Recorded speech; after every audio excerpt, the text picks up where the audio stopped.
আমি আসলে বাপ মায়ের এক অবৈধ সন্তান।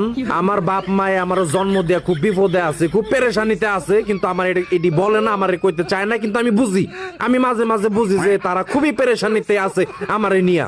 একটা উদাহরণ দেই আপনাকে, সেটা হইতাছে এই যে দেখেন, আমি আমারে কিন্তু সবসময় ম্যাক্সিমাম টাইম আমার ছাদে পাবেন, বৃষ্টির মধ্যে আমি ভিজতাছি, জিনিস মিনিস দেখায় অডিয়েন্সদের পাগল বানানোর জন্য। একটু পরে দিব আমি এটা ভিডিও স্বরূপ, প্রমাণ স্বরূপ আমি আপনাকে দেখাবো, আপনিও যেন একটু হাইপার হইয়া যান দেখা। আসলে আমরা যারা টিকটকার আছি, আমরা আসলে এরকম কিছু সিচুয়েশনের অপেক্ষায় থাকি, এরকম কিছু পরিস্থিতির অপেক্ষায় থাকি, কখন আমরা এই সময়গুলা পাবো, এই সুযোগগুলা পেয়ে যাব, আর এই সুযোগটা কি বলে, এটাকে সুযোগে সদ্ব্যবহার করে ফেলাবো। আসলে সাংবাদিক ভাই, আমরা আসলে ওই টাইপের মেয়ে, অডিও কল 50, ভিডিও কল 100, ওইটার প্রমাণ আমি এখনই দিচ্ছি। এই যে একটা ভিডিওর মাধ্যমে দেখেন, এই যে দেখছেন, প্রমাণ পাইছেন, এই যে ছাতি নিয়ে বৃষ্টিতে ভিজতাছি, জিনিস মিনিস দেখায়া ছাতিটা হাতে রাখছে এই কারণেই, কারণ পোলাপাইন গুলা জানালা দিয়া মেশিন তাক করে রাখছে, যখন তখন স্প্রে করে দিতে পারে আমার মুখের মধ্যে।